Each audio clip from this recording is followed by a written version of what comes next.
वसई विरार महानगरपालिकेत बहुजन विकास आघाडीने एक हाती सत्ता आणि वर्चस्व पुन्हा एकदा सिद्ध केले।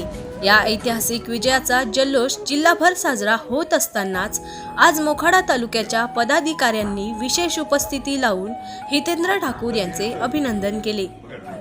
बहुजन विकास आघाडीची सत्ता कायम राखल्याबद्दल मोखाडा तालुक्यात अध्यक्ष तथा नगरसेवक अमजद अन्सारी, वशीम अन्सारी, आरबी न्यूजचे संपादक पांडुरंग भांगरे यांनी आज विरार येथे विवा कॉलेज येथे पक्षाचे सर्वेसर्वा हितेंद्र अप्पा ठाकूर यांची सदिच्छा भेट घेतली। यावेळी अमजद अन्सारी, वशीम अन्सारी, पांडुरंग भांगरे यांनी पुष्पगुच्छ देऊन अभिनंदन केले आणि भविष्यातील वाटचालीस शुभेच्छा दिल्या। हितेंद्र ठाकूरांच्या नेतृत्वावर जनतेचा असलेला अढळ विश्वास या विजयातून एकदा दिसून आला। वसई विरार सोबतच ग्रामीण भागातही पक्षाची पाळेमुळे घट्ट आहेत, अशा भावना यावेळी कार्यकर्त्यांनी व्यक्त केल्या। या भेटी दरम्यान पक्षाचे इतर पदाधिकारी आणि कार्यकर्ते मोठ्या संख्येने उपस्थित होते। आरबी न्यूज साठी मलिक शेख, मोखाडा।